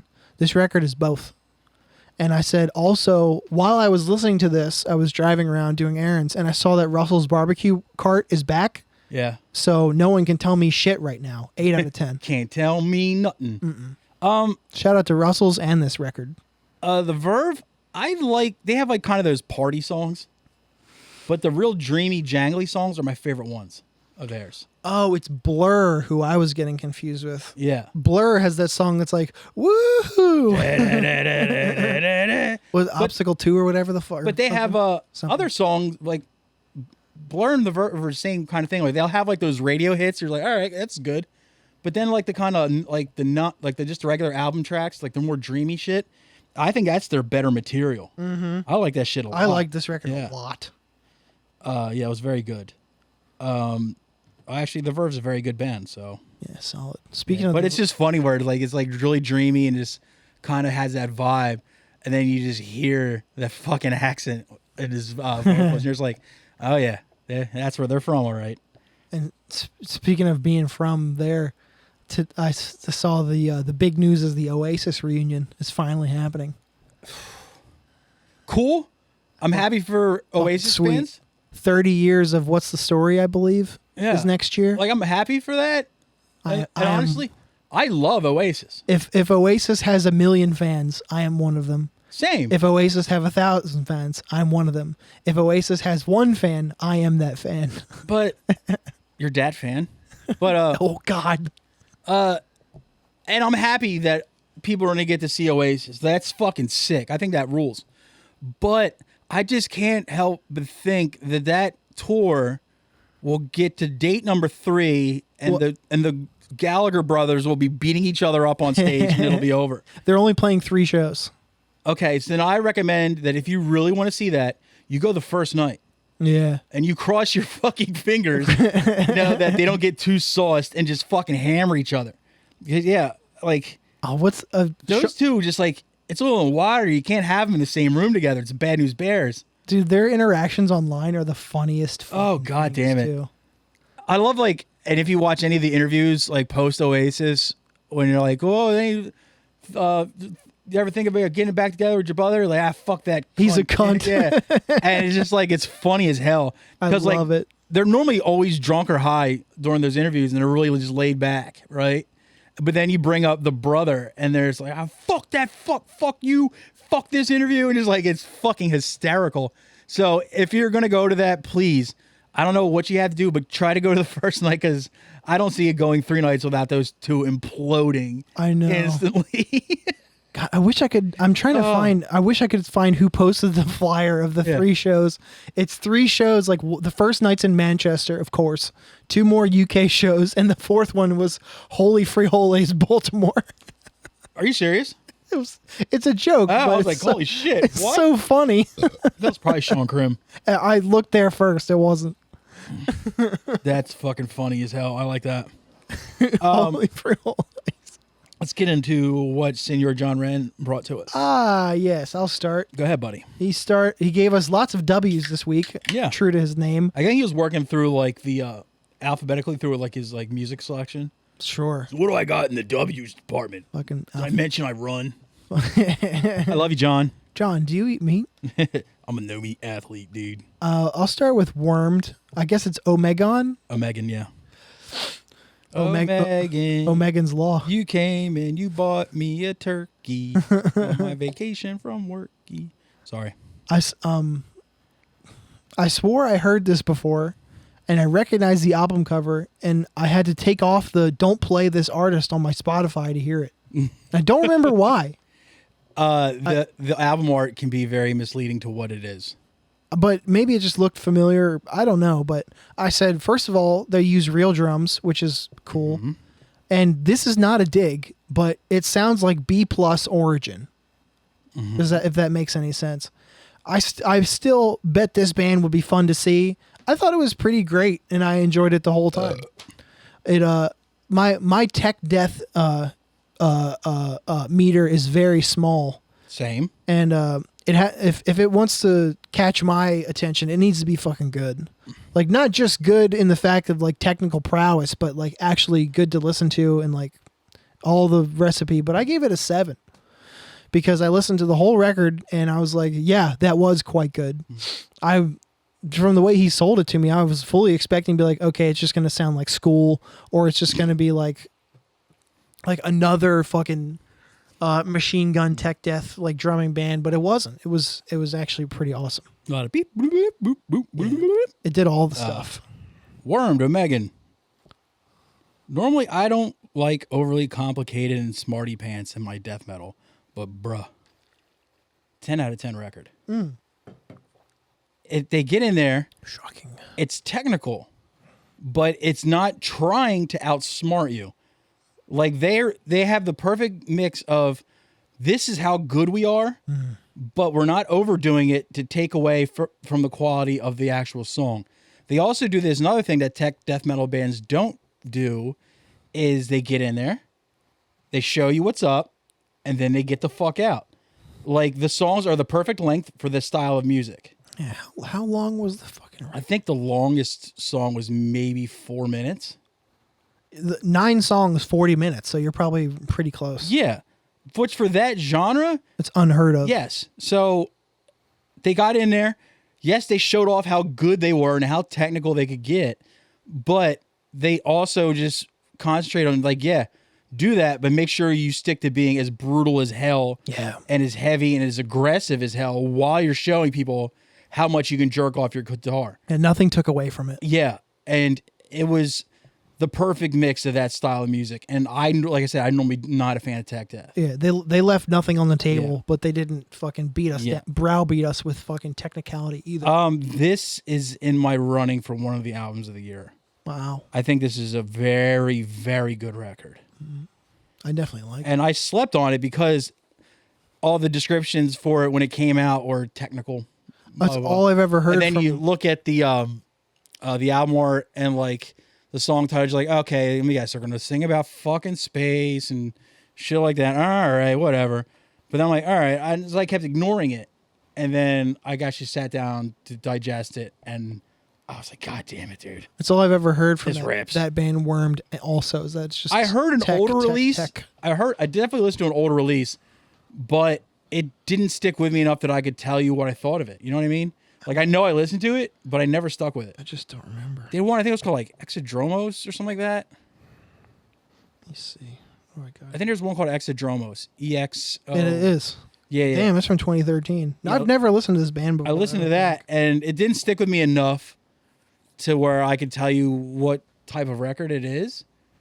But I will definitely be going back into my catalog and listening to it again to reacquaint myself to see if it's as good as this. But this is the perfect type of tech death as far as I'm concerned. I agree. Yeah, I liked it quite a bit. I think it's really, really good record. And if you're into death metal of any type, even if you don't like tech death, go check it out. It's just fucking brutal as hell. I bet you, yeah, any fan of death metal should like Yes. this, I think. All styles of death metal, too. But you want to go to the next one? Yeah, I'll start. Uh-oh. Whores is the band, and the record he gave us is called War. This will be short. Nope. John, your white zombie is showing 0 out of 10. I hated it. I couldn't stand What it. do you think I thought of it? I don't know. Yeah. Horse. Horse? No, whores. Not a horse. Oh my God. My mother's no, she's not in the next room. Whores, war whores, war horse. That's fun. If you told a bunch of new metal jerbangs to write what they think a Melvin's record sounds like, this is what you would get from them. Sick Limp Bizkit beats. This sucks, butthead. Change it. 0 out of 10. This sucks, butthead. Seriously, go back. I know you're not going to because why would you? But if you listen to the drums, it's fucking Limp Bizkit beats. What is a Limp Bizkit beat? Boom, boom, bap, boom, boom, boom, bap. Oh. It's like it's seriously just like like what I mean, Limp Bizkit beats. Like a beats from $3 bill or whatever the fuck that record's called. But like the guitar players are like trying to write something noisy. And it's like, what do you guys think the Melvins sound like? Because you've definitely never heard them. Hey, I think it'd be like something like this. It's like, yo, dude with a flat brim Yankees hat, play some drums behind it. And he's just like, oh, I guess I'll do this. It sucks. I could not get through it. A garbage record. I'm gonna tell you right now. I listened to 2 songs and I was like, nah, this is not it. I went through the whole record because I try to have discipline when it comes to the homework assignments. It has to be egregious for me Yeah. to not, and then This- I couldn't do it, man. I did get through the record, but I was just like, yikes, dude. If you got through the whole record and still gave it a 0, I was right. Yeah, it was booty. It was really bad. Yeah, I say skip it. Personally. Well, I'll stick with music. You gave me Ill Breed Sorrow Suit. Yes, I did. Arizona. If you took 90s DRI and Slayer, but took away the solos and all the interesting parts, repetitive and bland as all hell, Hardcore with thrash riffing. Please spread the word that if your song has only 2 actual parts to it, it doesn't need to be 4 minutes long. 2 out of 10. It was boring, bland, and repetitive, which is inexcusable for hardcore music. I will say the vocals are cool. I did enjoy that. If they like the first song, that riff goes almost the entire song, and that's first song is 4 minutes long. It's like, stop it. It's a bit much. Stop it. Like, I did listen to all of it, and hopefully this is the first release and they iron out the kinks, because they're like the riffs were fine, but they would stretch 2 riffs over 4 minute song. You don't need a 4 minute hardcore song, but they would stretch like 2 actual parts over 4 minutes, and it's like, if you cut that in half, it would just vastly improve the band. Like I said, though, the vocals were pretty cool. Lyrics were but I'm not really looking for life-changing lyrics in hardcore most of the time. So, I mean, hopefully they improve, but I did not enjoy this. 2 out of 10. I don't think they're a band anymore. Oh, that sucks. I mean, well, hopefully the singer found some more creative dudes to jam with, and I suppose. Yeah. Or some water, because it's in Arizona. Like, I didn't like it, but the ingredients are there for something that can be good. The execution was not there. I don't remember if this was the first or the second release. I think it was the second. I don't know anything about them. But yeah. Anyway. Yeah, why don't you give the music I gave you, and then we'll do comedy. Okay. You gave me Moisturizer, Dumb and Burnt Out Already. Yes, I know the name is stupid as hell. The album title's a bit much, but wasn't it? You said this was recommended by Mr. Sleepy Phil Perenni, yes, wasn't it? Yeah, I can tell. Legendary sample to start the record. That dude Vic DiBitetto isn't like who's like he's the comic. Like if you recognize the sample, it's the guy in the convenience store going, "Oh, just got a coffee. Anybody want a coffee? Who wants coffee? Anybody want a coffee?" He picks up a coffee pot and just walks around a convenience store, just asking. Yeah, I didn't know that was him. Repeatedly, just saying, "Anybody want a coffee?" And there's guys trying to stop him, like, "Hey, stop it!" And he's just like, "Anybody want a coffee? Anybody want a?" And that's anyway. That's Are you going anywhere with this? It's Vic DiBitetto. Okay. That was funnier than any bit he's ever done. So, but oh, Elliot, I forgot you were here. Yeah. Legendary sample to start. Chaotic and punk as fug. I loved hearing more than one singer on the mic. It made it awesome. I'd see them in a heartbeat. I loved it all the way through. Shout out Phil. This is a 10 out of 10 for me. I'm really glad you enjoyed that, and I was happy when I got in your car today. I loved it. I was listening to it on my own. I kept putting it off listening to this band because I thought that name was just god awful. But when I finally did, it came up in the rotation, and I was like, "Yeah, wow, this is pretty good." We've talked about it on Patreon and not on Patreon. I think they're locals too. I think they're Philly. But we've talked about this many times, and that's like the band with like the singular name, like the verb or the like there's. Yeah, it's just got to stop. Like I sound fucking I sound like a hypocrite because depending on what it is, I either don't like that name or I think it's fine. Moisturizer is like fine. It's a dumb name, but it is memorable name, yes. Like the band Quarantine. Yeah. Great band, don't love the name. But it is a somewhat memorable name. Yeah. But it's when they have like names like Horse. They're like, whoa, and there's punctuation. Like, fuck off. Punctuation, get out. Yeah. First of all, I remember there was a band called Pronouns. Oh, I don't know what they sound like, but just that one word name, you're just like, you're not even fucking trying. You're not even trying, dude. Like, Jesus Christ. All right. Them are not even trying. Do you want me to start with comedy, or do you want to start with comedy? I'll start because it was a rewatch for me, and you assigned me an episode of Stand Up on the Spot, which is a series by Jeremiah Watkins. Very hit or miss. He puts out on YouTube, and he'll get like 4 or 5 comics and himself. Then occasionally a guitar act. And they'll fucking whatever, but they'll get on stage and they'll call in response to the audience, say, like, What do you just want me to riff on? looking? Yeah, Yeah. they're looking for topics, and the audience will shout out a topic, and then they'll riff on that. And like you said, it can be very hit or miss. And this episode was mostly hit. Yeah, that's why I recommended this particular episode. The lineup was all like familiars of the Cellar in like New York. Soder, Dan Soder, Sam Morrill, Joe List, Mark Normand, and Corinne Fisher.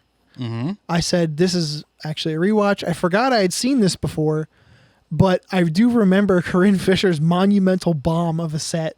Yeah. And her following Dan, Mark, and Sam is a hate crime. Her having to go last, it was a recipe. It was kind of like a fuck you to her. Honestly. I mean, look, her. Corinne Fisher is funny.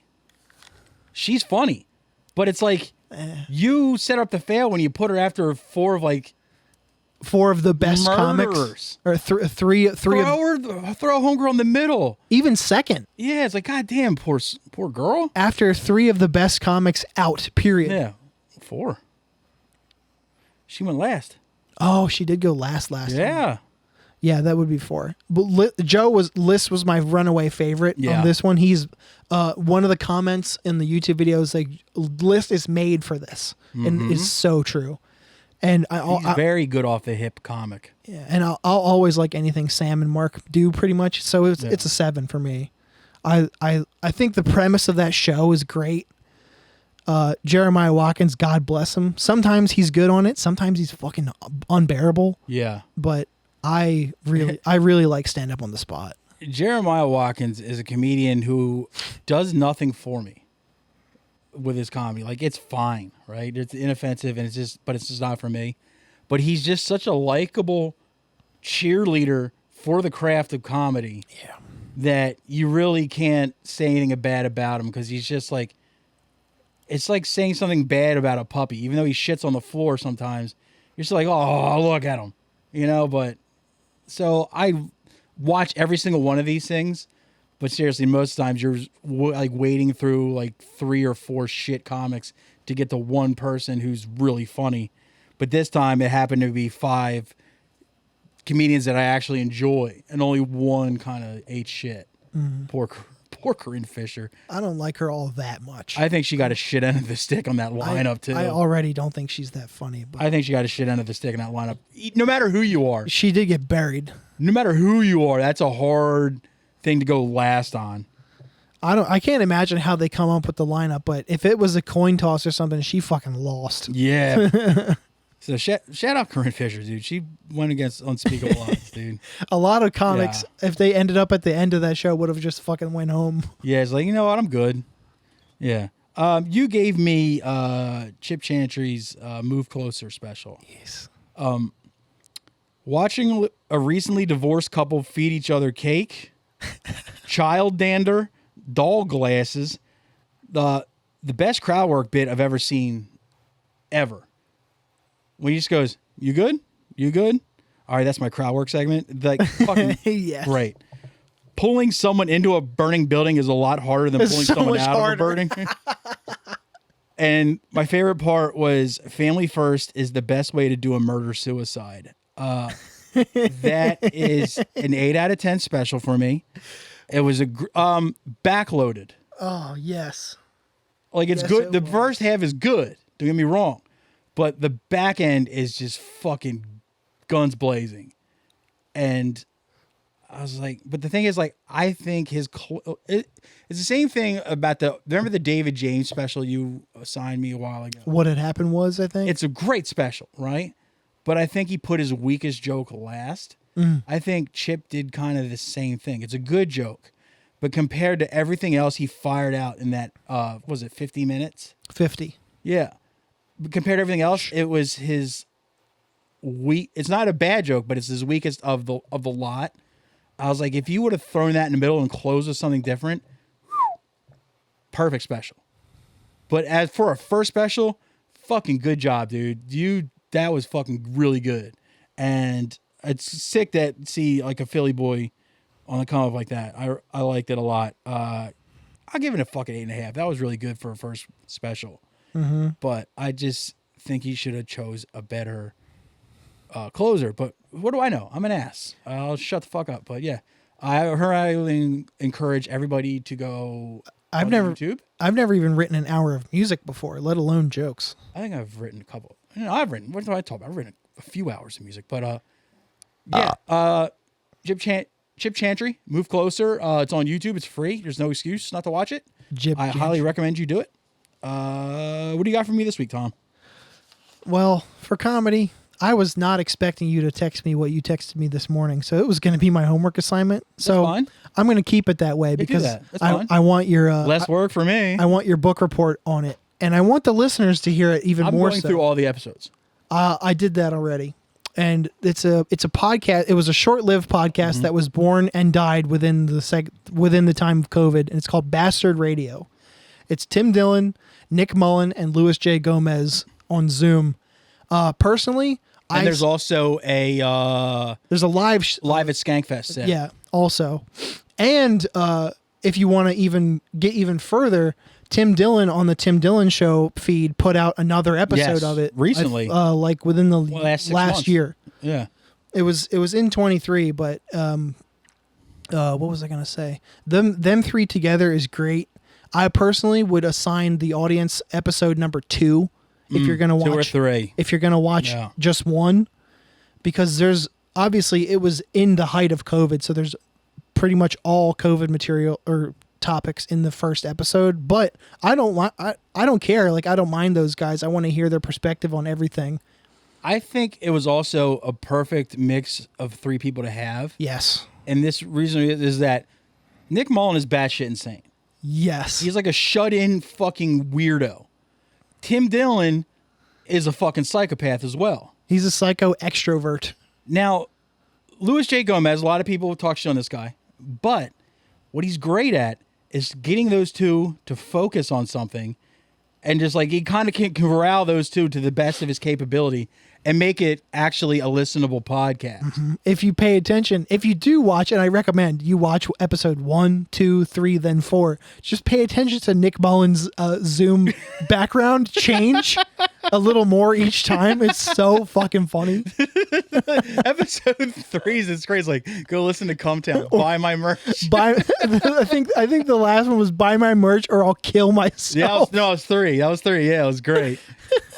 And the other one was in like it's like a fucking I forget what it was, but it's like, yeah, he does a green screen and it's fucking silly as hell. But just hearing Nick Mullen and Tim Dillon sound off about COVID when it was brand new, is just like, you two are fucking retarded. This is insane. Them 3 together is just a great recipe, and yeah, poor Louis, like having to corral those two nutballs, like If you, I see why he calls himself the point guard of podcasting. Yeah, he earned his fucking pay that time. Well, they didn't. I wish it went longer. I know they didn't put episodes out every week either. They did them like every monthly. They did them every few weeks. Yeah, so it was cool having it spaced out like that. But you'll hear it. Bastard Radio is the assignment for everybody and you. What do you got for me musically? Musically, if anything, I can't decide if I want to do hardcore, I want to do heavy, or I want to do girly. How about this? Since I got plenty of time, since it's just the two of us, you can give me 2 things. Okay. I will give you... Also, I just listened to every single episode of Bastard Radio, so go ahead and give me 2 if you want. I'll give you... Innumerable Forms has a new record. Oh, I didn't listen to the one. It is called Philosophical Collapse. God, watch me try to spell innumerable. Is it double N or double M's? Double N. Innumerable. Familiar with the band. I'm not familiar with this record. It's called Collapse. Philosophical Collapse. Philosophical. Mm-hmm. Jesus Christ. Come on, fat, stupid thumbs. And I'm going to give you a girly record that I just discovered thanks to my better half. And the artist is Angel Olsen. I think that's Mary-Kate and Ashley's sister. The 4th one. I didn't know. This record is from 2016, but I just discovered it recently. So, the record is called My Woman. My Woman. I think you'll be a huge fan. My bitch. Why? You think it's part of my cheat code? Sure, we could say that. Okay. I don't know. Now, do you want something I think you're going to like? Or do you want something strange that I think you're not going to like? You remember a couple other 100 episodes ago, I assigned you things that I knew you wouldn't like, and you got all bent out of shape about it. Well, what would you like me to do this time? Just give me something. I don't know. All right. I'm gonna give you an album. Another comedy album. Okay. It's by a guy I've brought here before, and I know you are a fan of. His name is Kurt Metzger, and the album is called "Talks to Young People About Sex." I do like Kurt Metzger. I do know it's available on YouTube. I'm not 100% sure about Spotify. Now, the album, I really hope you'll like it, but I wouldn't be surprised if you didn't. Okay. It's a band called Black Army Jacket, Never heard of it. and the album is 222. Oh. Like 666, but it's 222. And I'll let you go in blind on it. Okay. I don't remember. Did you like Brutal Truth? Yeah. The weirder stuff. Don't remember. Okay. See, this could go either way. But that's what I have for you this week. If you would like a third thing, I can do that for you. I'm good. Fair enough. And I like being able to concentrate that's perfectly fair. That's what I got for you. on my assignments. First and foremost, thank you everybody who listens to this podcast. 100 episodes. 100 episodes. Jesus Christ. Tom hasn't gotten tired of me yet. No. We still don't like each other. Like, we're friendly on this podcast, but when everything's off, like, it's really tense. Like, we don't like each other at all. No, he jumps in his car service and he's just gone. Exactly. I'm out the fucking door. And, like, he won't hear from me until, like, 30 minutes before the next episode. I'm like, pick me up, freak. No. And he's like, no, why don't you walk over here, fatty? You could use the fucking exercise. I'm like, you're mean. He's like, yeah, and you're fat. So it's really just tense here. So we appreciate the fact that you still... And you're a fucking...